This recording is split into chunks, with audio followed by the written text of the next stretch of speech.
Bonjour mesdames, bienvenue à Méditation quotidienne au féminin. Aujourd'hui, un bras ferme. Le verset 24 du psaume 37 nous dit « S'il tombe, il n'est pas terrassé car l'Éternel lui soutient la main. » Quand j'étais petite, ma mère me mettait toujours des pantalons longs parce que je tombais facilement. Quand l'être humain commence à vouloir se débrouiller tout seul, il se rend compte que le sol est plus près qu'il ne pense. Observe par exemple un bébé qui fait ses premiers pas. Il titube, perd l'équilibre, prend peur, il tombe. Mais les bras de ses parents est tout prêt pour l'aider à relever et l'encourager à reprendre ses efforts. C'est ainsi que l'on apprend à marcher. Pour Dieu, nous continuons d'être de bébés qui apprennent à marcher. Il sait que le sol est proche et la chute imminente. Aussi, son bras est toujours prêt à nous rattraper. Si tu tombes, souviens-toi que ton Dieu est là pour te saisir par la main et te relever. C'est le seul moyen d'apprendre à marcher. Parfois, la chute n'est pas tellement spectaculaire.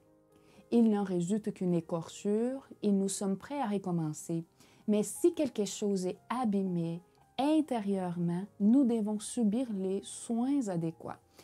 Dans mon enfance, j'aimais jouer à l'infirmière. Si quelqu'un dans la famille se faisait mal, j'arrivais tout de suite avec ma trousse et je faisais ce que je pouvais pour soulager la douleur et soigner la plaie.